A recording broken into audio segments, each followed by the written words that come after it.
Welcome to master in GS course, जहां पर हम इंटायर जीएस को one liner point of view से कंप्लीट कराने की कोशिश करेंगे। इसमें हम 400 वीडियो का सेट लेकर आएंगे, जिसमें से ऑलरेडी दो वीडियो का सेट हम लेकर आ चुके हैं। स्टार्टिंग के दो वीडियो में हमने जो क्वेश्चन फ्रेम किया है वो आपको जो चैप्टर है ऐतिहासिक पृष्ठभूमि, जो पॉलिटी का पहला चैप्टर है, वहां से प्रश्न बनाने की कोशिश की है। उसमें जो पहला वीडियो है आपका, उसमें हमने प्रश्न बनाया है रेगुलेटिंग एक्ट 1773 से लेके चार्टर एक्ट 1833 तक। दूसरे वाले वीडियो में हमने चार्टर एक्ट 1833 से लेकर जो भारत सरकार अधिनियम 1919 है उससे क्वेश्चन फ्रेम किए हैं। तो अगर आपको इन दोनों के बारे में जानकारी चाहिए तो आप पिछले वीडियो को देख सकते हैं। ठीक है, सेट 1 और सेट 2 वाले वीडियो को देख सकते हैं। चलते हम सेट 3 पे। यहाँ पे हमने जो क्वेश्चन बनाए हैं आपको साइमन कमीशन से लेके जो आपको भारत सरकार अधिनियम 1935 तक है, उसके बीच जितनी भी बातें रही हैं उस सारी बातों को हमने कवर करने की कोशिश किया है। और इसमें यह भी बताने की कोशिश किया है कि कौन कौन से एग्जाम में कौन कौन से प्रश्न पूछे गए हैं, और जल्दी कुछ एग्जाम जैसे जेल वार्डन में कुछ प्रश्न पूछे गए तो वो भी हम आपको दिखाने की कोशिश करेंगे। तो चलिए आइए स्टार्ट करते हैं। देखिए, हमारा जो सबसे पहला प्रश्न है ये है कि साइमन कमीशन मुंबई कब आया। ठीक है, साइमन कमीशन मुंबई कब आया। तो सबसे पहली बात कि साइमन कमीशन आया ही क्यों, और ये साइमन कमीशन होता क्या है। देखिए, जब आपको भारत सरकार अधिनियम 1919 वाला एक्ट आया तो उसके बाद ये तय हुआ कि लगभग 10 साल बाद एक कमीशन आएगा जो लगभग आपको ये बताने की कोशिश करेगा कि भारत में जो आपको प्रशासन चल रहा है वो भारतीयों के हिसाब से चल रहा है कि नहीं चल रहा है, क्या उसमें भारतीयों के अधिकार को रखा जा रहा है कि नहीं रखा जा रहा है। ये सब सारी बातें ये साइमन कमीशन आके बताने वाला था।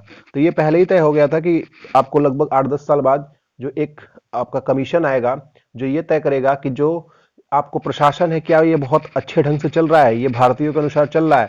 तो ठीक आपको इस रिपोर्ट को तैयार करने के लिए जो साइमन कमीशन मुंबई आया, लेकिन यहाँ पे आपको देखिए दिया है 3 फरवरी 1920। तो ये 1920 ना होके ये यहाँ पे आ जाएगा आपका 1928। ठीक है, ये थोड़ी सी मिसप्रिंट हो गई है तो यहाँ पे आप ध्यान दीजिएगा, इसको आपको 1928 करना है। और उस तरह भी मैं इसको जब आपको ये पीडीएफ प्रोवाइड करवाऊंगा तो उसमें इसको अपडेट कर दूंगा। तो ये टेंशन वाली बात नहीं है कि ये मिस्टेक हो गया है, यहाँ पे बस क्या रहेगा 1928। ठीक है, और क्यों आया आपको आइडिया लग गया। फिर उसके बाद देखिए, साइमन कमीशन जब भारत आया तो भारतीयों ने उसका बहुत ज्यादा विरोध किया। तो आपको सेकंड क्वेश्चन हमने उसी बनाया है कि साइमन कमीशन जब भारत आया तो भारतीयों द्वारा क्यों विरोध किया गया। देखिए, इसका विरोध करने का रीजन ये था कि पहली बात तो ये इसलिए आया कि भाई बताने के लिए कि क्या जो प्रशासन है वो भारतीयों के अनुसार चल रहा है, भारतीयों के अधिकारों को रखा जा रहा है भारत में। तो ये तभी एक अच्छे से अपने डिसीजन को दे पाएगा जब इसमें भारतीय होंगे, लेकिन इसमें कोई भी भारतीय नहीं थे। ये सबसे बड़ी इसकी समस्या थी कि इसमें कोई भी भारतीय नहीं थे। इस वजह से इसका भारत में क्या किया जा रहा था, विरोध किया जा रहा था। चलते हैं क्वेश्चन नंबर 3 की तरफ। क्वेश्चन नंबर 3 बोलता है कि कांग्रेस ने साइमन कमीशन के बहिष्कार का नारा अपने किस अधिवेशन में दिया। तो ये मद्रास का अधिवेशन था 1927 वाला। ठीक है, 1927 वाला, जहां पे कांग्रेस ने प्रथम बार जो आपका साइमन कमीशन भारत आ रहा था उसको क्या किया, बहिष्कार करने का नारा दिया। क्वेश्चन नंबर 4, साइमन कमीशन का यहाँ पे विशेष नहीं होगा, यहाँ पे क्या होगा, विरोध होगा। ठीक है, यहाँ पे आपका विरोध होगा। तो प्रश्न ये बनता है कि साइमन कमीशन का विरोध किसने नहीं किया। ठीक है, साइमन कमीशन का विरोध किसने नहीं किया। तो दो पार्टी थी भारत में जिन्होंने साइमन कमीशन का विरोध नहीं किया। एक तो आपकी मद्रास की जस्टिस पार्टी, दूसरी पंजाब की यूनियन निस्टो की पार्टी। इन दो पार्टियों ने आपको साइमन कमीशन का बहिष्कार नहीं किया। यह भी एग्जाम में पूछा गया है, आपको यह बात याद रखनी है। भारत में द्वैध मतलब दोहरी शासन प्रणाली की असफलताओं की जांच के लिए किसकी अध्यक्षता में जांच समिति का गठन किया गया। तो ये आपके थे सर अलेक्जेंडर मुडीमैन 1924 में। ठीक है, इस बात को भी आपको याद रखना है। स्वीकार संविधान बनाने के लिए किसने भारतीय नेताओं को चुनौती दी। तो मतलब वो कौन से जो सचिव थे उन्होंने जिन्होंने बोला कि भाई साहब आप में दम है, भारतीयों में दम है, तो आप खुद से संविधान बना के दिखाओ, आप बहुत पढ़े लिखे बोलते हो, ठीक है, आप संविधान बना के दिखाओ। तो इन्होंने चैलेंज किया और इसी चैलेंज को जोश जोश में लेकर जो हमारे ये जवाहरलाल नेहरू के पिताजी हैं मोतीलाल नेहरू, इन्होंने आपको 1928 में एक रिपोर्ट बनाई जिसमें क्या हुआ, फंडामेंटल राइट मौलिक अधिकारों को डाला गया और संविधान बनाने की दिशा में काम करना स्टार्ट कर दिया गया। तो उसी से आपका अगला प्रश्न बनता है कि नेहरू रिपोर्ट तैयार करने में किसने मोतीलाल नेहरू का सहयोग किया। ठीक है, मोतीलाल नेहरू कौन थे, जवाहरलाल नेहरू के पिताजी। ठीक है, तो इनकी जिसने मदद की उनका नाम था तेज बहादुर सप्रू ने। ठीक है, चलते हैं क्वेश्चन नंबर 8 की तरफ। नेहरू रिपोर्ट को किसने अस्वीकार कर दिया, तो नेहरू रिपोर्ट को अस्वीकार कर दिया अली बंधुओं ब्रदर ने। ठीक है, यह बात आपको याद रखनी है। साइमन कमीशन की रिपोर्ट कब प्रकाशित हुई, साइमन कमीशन की रिपोर्ट जो आपकी प्रकाशित हुई 7 जून 1930 को। इन्होंने बोला कि सब कुछ भारत में क्या चंगा है, भारतीयों के संग कोई भी अन्याय हो नहीं रहा है। ठीक है, जबकि यह बात गलत थी। जिन्ना ने किस रिपोर्ट के विरोध में 14 सूत्री मांग रखी, तो जाहिर सी बात है कि जो मोतीलाल नेहरू ने फंडामेंटल राइट और संविधान को लेकर रिपोर्ट तैयार की, तो उसमें जो जिन्ना साहब थे उनको लगा कि मुसलमानों की बातें नहीं रखी जा रही हैं, तो उसके विरोध में 14 सूत्री मांग रखा। और ये किसके विरोध में रखा, नेहरू रिपोर्ट के विरुद्ध में। कब, आपको 29 मार्च 1929 को। ठीक है, तीसरे प्रश्न की तरफ चलते हैं। हमारा जो अगला प्रश्न है कि क्वेश्चन नंबर 11, तीनों गोल मेज। ठीक है, एक गोलमेज सम्मेलन हुआ था ब्रिटेन में।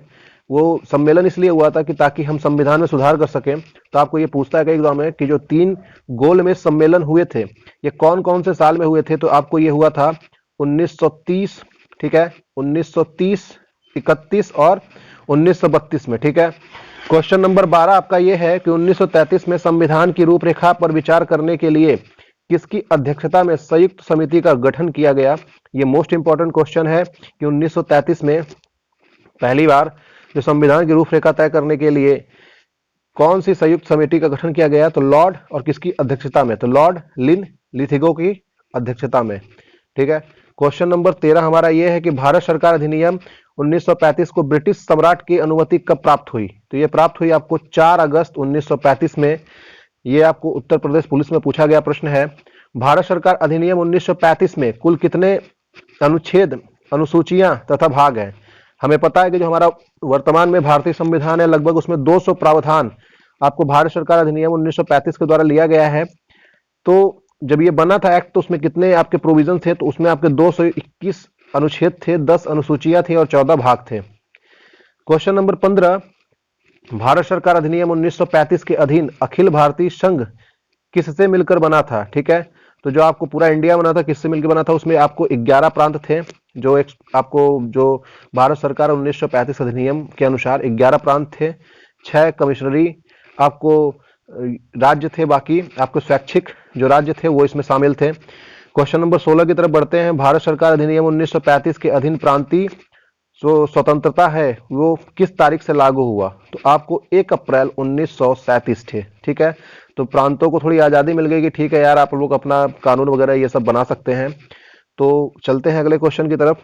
गोलमेज सम्मेलन का आयोजन किस विचार को लेकर किया गया, या इसमें जो गोलमेज सम्मेलन आपको 1930, 31 और 32 में हुआ, इसका उद्देश्य क्या था, तो इसका उद्देश्य था संवैधानिक सुधारों पे बात करना।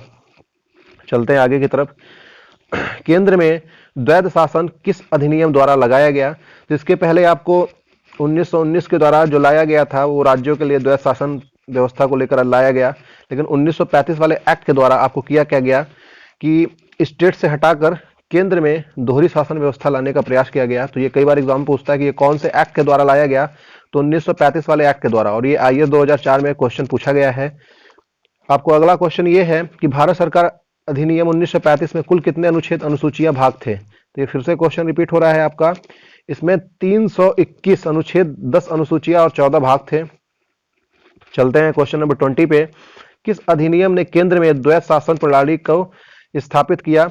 देखिए ये फिर से आपको प्रश्न पूछा गया है भारत सरकार अधिनियम 1935 के द्वारा, और ये आपको पूछा गया है उत्तर प्रदेश पीसीएस में 2014 में, और प्रीलिम्स और आरआई में पूछा गया है 2014 में, बाकी उत्तर प्रदेश पीसीएस में पूछा गया 2008 में। क्वेश्चन नंबर 21 आपका है, किस अधिनियम द्वारा एक संघीय व्यवस्था और केंद्र में द्वैध शासन व्यवस्था को स्थापित किया गया। ये फिर से आपको एग्जाम में पूछा गया, कई सारे एग्जामों में ये स्थापित किया गया भारत सरकार अधिनियम 1935 के द्वारा।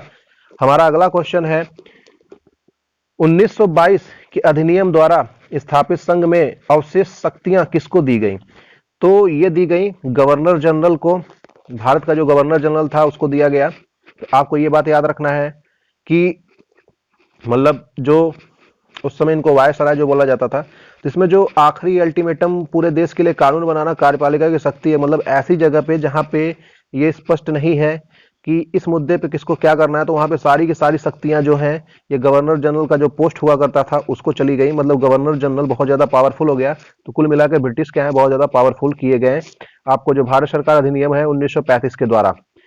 फिर अगला प्रश्न यह है कि भारत सरकार अधिनियम 1935 में स्वीकार किया गया महत्वपूर्ण और स्थायी अवयव नहीं था, वो कौन सा अवयव था जिसको स्वीकार नहीं किया गया? तो देश के लिए लिखित संविधान बनाना। देखिए ये भारतीयों के द्वारा रखा गया था 1935 वाले अधिनियम में बात, जब ये बनने वाला था ये कानून कि भाई हमारे लिए देश के लिए एक संविधान चाहिए, तो इसमें इस बात को ठुकरा दिया गया था। तो ये एग्जाम में पूछा गया है आपको, पीसीएस मेंस में 2010 में ये प्रश्न पूछा गया है। चलते हैं अगले प्रश्न की तरफ। 3 गोलमेज सम्मेलनों का आयोजन इंग्लैंड में किस उद्देश्य से किया गया? तो ये आपको किया गया भारत में संविधान सुधारों पर विचार हेतु किया गया। ये बहुत मोस्ट इंपॉर्टेंट क्वेश्चन है, ये कई एग्जाम में पूछा गया है। भारत सरकार अधिनियम 1935 को ब्रिटिश सम्राट की अनुमति कब प्राप्त हुई? ये प्राप्त हुई आपको 4 अगस्त 1935 को। ठीक है, ये भी काफी इंपॉर्टेंट प्रश्न है। 26 क्वेश्चन नंबर 26 आपको पूछता है कि 1935 के अधिनियम के अधीन प्रांतीय जो स्वायत्तता किस तिथि से लागू हुई? 1 अप्रैल 1937 थे। मतलब इस डेट से जो अधिकतर प्रांत हैं इनको काफी आजादी मिल गई कि आप अपने लिए कानून बना सकते हैं, जो अपनी कार्यपालिका है थोड़ा सा अपने ढंग से चला सकते हैं। तो इसके पहले क्या था, सेंट्रल गवर्नमेंट का शिकंजा बहुत ज्यादा था। चलते हैं क्वेश्चन नंबर 27 पे। भारत सरकार अधिनियम 1935 के अधीन कितने प्रांतों में विधानसभा का गठन किया गया? तो 11 प्रांतों में आपको विधानसभा का गठन किया गया, जिसमें से आपको 6 प्रांतों में द्विसदनी थे, मतलब विधानसभा और विधान परिषद का प्रावधान किया गया था। किस अधिनियम के फलस्वरूप जो बर्मा है, बर्मा नामक देश भारत से अलग हुआ? तो ये आपका 1935 वाला एक्ट था, जो भारत सरकार अधिनियम 1935 वाला एक्ट, उसके द्वारा बर्मा भारत से अलग हुआ।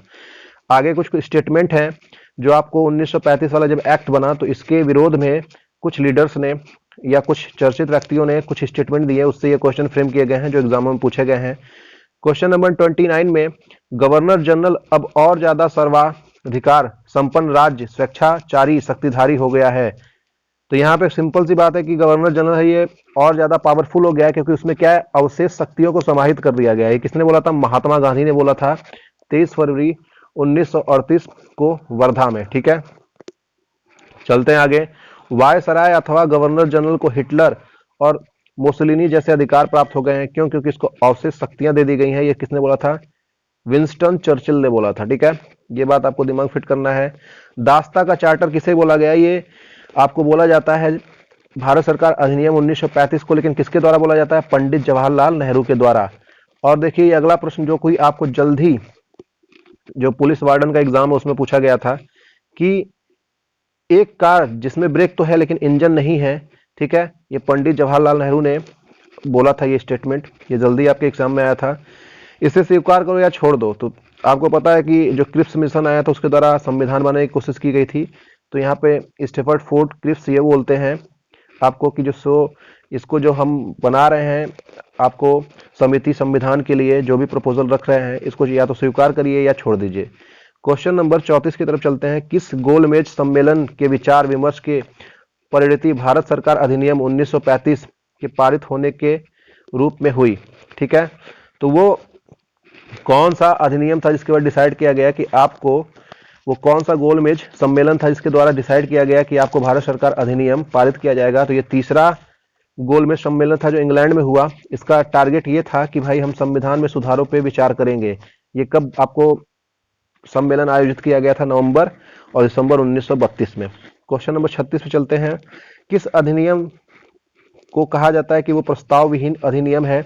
ये भारत सरकार अधिनियम को बोला जाता है कि ये प्रस्ताव विहीन अधिनियम है। ठीक है, ये आपको बहुत ज्यादा भारतीयों के सामने नहीं रखा गया, बस जो आपको गोलमेज सम्मेलन है जो इंग्लैंड में हुआ उसके द्वारा इसको तय कर लिया गया कि इसमें क्या क्या प्रावधान होंगे, और इसमें संविधान बनाने की बात को नहीं रखा गया, एक्सेप्ट नहीं किया गया। भारत सरकार अधिनियम 1935 द्वारा प्रांतों में किस प्रकार की शासन व्यवस्था स्थापित की गई? ये आपको स्वायत्त शासन व्यवस्था, जिसके द्वारा ये जितने भी आपके प्रांत थे आपको ये कानून बना सकते थे, इनको कानून बनाने की शक्ति दी गई। नेक्स्ट क्वेश्चन अपना ये है कि फेडरल न्यायालय की स्थापना किस अधिनियम द्वारा की गई। मोस्ट इंपॉर्टेंट क्वेश्चन, कई एग्जाम में पूछा गया है। भारत सरकार अधिनियम 1935 के द्वारा। आपका क्वेश्चन नंबर 38 ये है कि संघीय न्यायालय को कौन सी अधिकारता प्राप्त है। तो जो संघीय न्यायालय था आपको 1935 के द्वारा, उसको कौन कौन सी जो अधिकारता प्राप्त थी, प्रारंभिक और अपीली, तीसरा सलाहकारी। ठीक है, यहाँ पे मैं आपको बता दूं कि जो वर्तमान में सुप्रीम कोर्ट को प्रारंभिक अधिकारता जो प्राप्त है वो आपको आर्टिकल 131 के अंतर्गत है, प्रारंभिक वाली। इसके अंतर्गत क्या है कि जब भी आपको सेंट्रल गवर्नमेंट, ठीक है, या स्टेट गवर्नमेंट में झगड़ा हो, ठीक है, इस स्टेट गवर्नमेंट में आपको झगड़ा हो, सेंट्रल गवर्नमेंट और स्टेट गवर्नमेंट में आपको झगड़ा हो, तो उसमें आपको क्या है कि उस पर कौन मुद्दा सुनाएगा, ऐसे विवाद को कौन निपटाएगा, सुनने की कोशिश करेगा, ये करेगा सुप्रीम कोर्ट। या स्टेट और स्टेट गवर्नमेंट में जब भी झगड़ा हो तो उसमें उसका निपटारा कौन करेगा, आपको सुप्रीम कोर्ट करेगा। तो इसको बोलते हैं प्रारंभिक क्षेत्राधिकार। तो प्रारंभिक क्षेत्राधिकार में आपको बात समझ में आ गई होगी कि जब भी सरकारों में कुछ डिस्प्यूट चल रहा है, कुछ झगड़ा चल रहा है, तो वो उस पर डिसीजन सुनाने का फैसला किसका है, सुप्रीम कोर्ट का है। आपको आर्टिकल 132 के अंतर्गत आपको अपीली क्षेत्राधिकार दिया गया है। तो अपीली क्षेत्राधिकार में आप 4 तरीके का अपील कर सकते हैं। एक तो संविधान वाले केस में अपील कर सकते हैं, दूसरा सिविल वाले केस में अपील कर सकते हैं, और तीसरा फौजदारी केस में। देखिए, सिविल और फौजदारी में अंतर ये होता है कि सिविल वो मामले होते हैं जहां पे आपको सजा नहीं होती, सिर्फ पेनाल्टी देना पड़ता है, जुर्माना देना पड़ता है। और फौजदारी वो मामले होते हैं जहां पे आपको कारावास होता है। तो ये बात आपको याद रखना है। और जो लास्ट वाला अपील होता है आर्टिकल 136 के अंतर्गत विशेष इजाजत अपील, जहां पे आप सुप्रीम कोर्ट से ये पूछते हैं कि क्या हम अपील कर सकते हैं या नहीं। ठीक है, ये सारी बातें हम लोग आगे की वीडियो में देखेंगे कि अपील क्या होते हैं जब सुप्रीम कोर्ट वाला टॉपिक आएगा। फिलहाल के लिए आपको ये बात याद रखनी है कि प्रारंभिक क्षेत्राधिकार आपको आर्टिकल 131 में दे रखा है और वर्तमान में, बाकी अपीली क्षेत्राधिकार 132 में, और जो सलाहकारी क्षेत्राधिकार है यहाँ पे सुप्रीम कोर्ट क्या होता है, आपको कार्यपालिका प्रेसिडेंट ऑफ इंडिया को सलाह देता है। ये कौन से आर्टिकल में दे रखा है, आर्टिकल 143 में। ठीक है, चलते हैं क्वेश्चन नंबर 39 पे। भारत सरकार, जो भारत शासन अधिनियम 1935 है, इसके द्वारा शक्तियों का विभाजन कितनी सूचियों में किया गया। तो जो आपको पता है कि जो प्रशासन चलता है स्टेट गवर्नमेंट और सेंट्रल गवर्नमेंट चलता है, तो वो कौन कौन से विषय थे जिसपे क्या है 1935 के द्वारा सेंट्रल गवर्नमेंट आपको कानून बना सकता था, और जो प्रांत गवर्नमेंट जो मतलब स्टेट गवर्नमेंट थी वो आपको कानून बना सकती थी। तो ऐसे देखिए 59 विषय थे, सूची थे जिसपे कौन कानून बनाएगा, सेंट्रल गवर्नमेंट। और आपको ऐसे 54 विषय थे 1935 वाले में जिसमें स्टेट गवर्नमेंट आपको कानून बनाती थी। और तीसरी सूची जिसको बोलते हैं समवर्ती सूची, इसमें स्टेट गवर्नमेंट और सेंट्रल गवर्नमेंट दोनों ही कानून बना सकते हैं। इनकी संख्या 36 थी। आपको कमेंट बॉक्स में यह बताना है कि वर्तमान में जो संघ सूची है उसमें कितने विषय हैं, प्रांत सूची में कितने विषय हैं, जो स्टेट गवर्नमेंट है उसमें कितने विषय हैं, और जो समवर्ती सूची है उसमें कितने विषय हैं, ये आपको बताना है। मैं आपको फिलहाल बता देता हूं कि जो ये आर्टिकल रिलेट करता है वर्तमान के संविधान में कि सेंट्रल गवर्नमेंट कौन कौन से विषय पे आपको कानून बनाएगी और स्टेट गवर्नमेंट कौन कौन से विषय पे कानून बनाएगी, और वो कौन कौन से विषय हैं जिसको बोलते हैं कंकरेंट या हिंदी में समवर्ती सूची, उस पर कानून दोनों के दोनों बना सकते हैं। समवर्ती सूची का मतलब यही है कि ऐसे विषय वस्तु जिसपे स्टेट गवर्नमेंट और सेंट्रल गवर्नमेंट दोनों के दोनों कानून बना सकते हैं। ये आपको दिया गया है भारत के संविधान के 7वें अनुसूची में, और कौन से आर्टिकल में, ये आपको याद रखना है 246 में। ठीक है, 246 में दे रखा है कि सेंट्रल गवर्नमेंट जो संघ सूची है उस पर कानून बनाएगी, और जो स्टेट गवर्नमेंट है वो प्रांत वाली सूची पे कानून बनाएगी, और समवर्ती सूची पे दोनों के दोनों कानून बना सकते हैं। लेकिन अगर समवर्ती सूची के अंतर्गत दोनों ने एक ही विषय पे कानून बनाया है तो सेंट्रल गवर्नमेंट का कानून भारी पड़ेगा स्टेट गवर्नमेंट के कानून पे। ठीक है, अगर एक विषय पे बनाया है तो तात्पर्य यह है कि अगर एक विषय पे दोनों ने कानून बनाया है तो स्टेट गवर्नमेंट के कानून को क्या कर दिया जाएगा, निरस्त कर दिया जाएगा, सेंट्रल गवर्नमेंट का कानून लागू होगा। और ये कौन सा अनुसूची में दिया गया, अनुसूची 7 में। ठीक है, चलते हैं क्वेश्चन नंबर 40 पे। भारत परिषद को किस अधिनियम द्वारा समाप्त किया गया। ठीक है, तो भारत परिषद को जो समाप्त किया गया, भारत सरकार अधिनियम या भारत शासन अधिनियम, इसको ठीक है भारत सरकार भी बोलते हैं, शासन अधिनियम दोनों ही बोलते हैं। क्वेश्चन नंबर 41, किस अधिनियम के अधीन फरवरी 1937 में 11 प्रांतों में प्रांतीय विधान मंडलों का चुनाव करवाया गया। ये भारत सरकार अधिनियम 1935 के द्वारा। ठीक है, तो यहाँ पे आपको चुनाव करवाया गया, तो आपको कई एग्जाम में पूछता है कि कांग्रेस जो कितने राज्यों में जीती और कौन से राज्यों में कांग्रेस ने गठबंधन द्वारा मिलीजुली सरकार बनाया। तो उस पर ही अगला क्वेश्चन है कि 1937 के चुनावों के बाद कांग्रेस ने किन प्रांतों में अपनी सरकार बनाई। तो ये 6 प्रांत थे। आपको मद्रास था, ठीक है, बिहार, आपको उड़ीसा, मध्य प्रदेश, संयुक्त प्रांत और मुंबई, ठीक है। फिर आगे क्वेश्चन ये है कि 43 1937 के चुनाव के परिणाम स्वरूप कांग्रेस ने किन प्रांतों में मिलीजुली सरकार बनाया। तो ये 2 प्रांत थे, मतलब 6 में ये जीते, बाकी 2 में इन्होंने मिलीजुली सरकार बनाया। थे कौन कौन से थे? असम थे और पश्चिमोत्तर सीमा प्रांत। चलते हैं आगे की तरफ। क्वेश्चन नंबर 44 1937 के प्रांतीय विधानमंडलों में हुए चुनावों के बाद कुल कितने प्रांतों में मिलीजुली सरकारें बनी थी? 3 प्रांत थे, जिसमें से 2, एक तो असम और पश्चिमोत्तर सीमा, इसमें कांग्रेस जीती। तीसरी आपको सिंध वाले में, सिंध में मिलीजुली सरकार बनी। चलते हैं क्वेश्चन नंबर 45 पे। पंजाब तथा बंगाल में किस पार्टी ने सरकार बनाया? ये क्वेश्चन बहुत ज्यादा इंपॉर्टेंट है। आपको पंजाब में बनाया यूनियनिस्ट पार्टी ने और बंगाल में बनाया कृषि प्रजा पार्टी ने, ठीक, कृषि प्रजा पार्टी ने। क्वेश्चन नंबर 46 8 प्रांतों की सरकार, 8 प्रांतों की कांग्रेसी सरकार ने अक्टूबर 1939 में कितने महीनों के बाद जो है सामूहिक त्याग पत्र दे दिया? तो इनकी चूंकि सरकार 6 जगह ये जीते थे, 2 जगह ये बहुमत के द्वारा मतलब मिलीजुली सरकार बना रहे थे, तो कितने महीनों के बाद पूरी की पूरी कांग्रेस पार्टी ने आपको त्याग पत्र दे दिया? ये 28 महीनों के बाद सरकार ने त्याग पत्र दे दिया। आपको अगला प्रश्न ये है कि मुस्लिम लीग ने किस दिन मुक्ति दिवस के रूप में, कौन से दिन को मुक्ति दिवस के रूप में मनाया? तो जो 22 दिसंबर का दिन है 1939 को मुस्लिम लीग ने इसको सेलिब्रेट किया आपको मुक्ति दिवस के रूप में। मतलब ये मानते हैं कि हमको आज़ादी आज मिली, ठीक है। मुक्ति दिवस मनाने में किस प्रसिद्ध नेता ने मुस्लिम लीग का साथ दिया? ये बहुत सारे एग्जाम में पूछा गया है। इसमें भीमराव अंबेडकर साहब ने मुक्ति दिवस मनाने में मुस्लिम लीगों का साथ दिया। क्वेश्चन नंबर 49 ब्रिटिश सरकार ने वायसराय लॉर्ड लिन लिबगो के माध्यम से अगस्त प्रस्ताव कब प्रस्तुत किया? देखिए, ये अगस्त प्रस्ताव ये आके बताया गया कॉन्स्टिट्यूशन बनाना है कि नहीं बनाना, उसकी रिगार्डिंग में आपको बात करता है।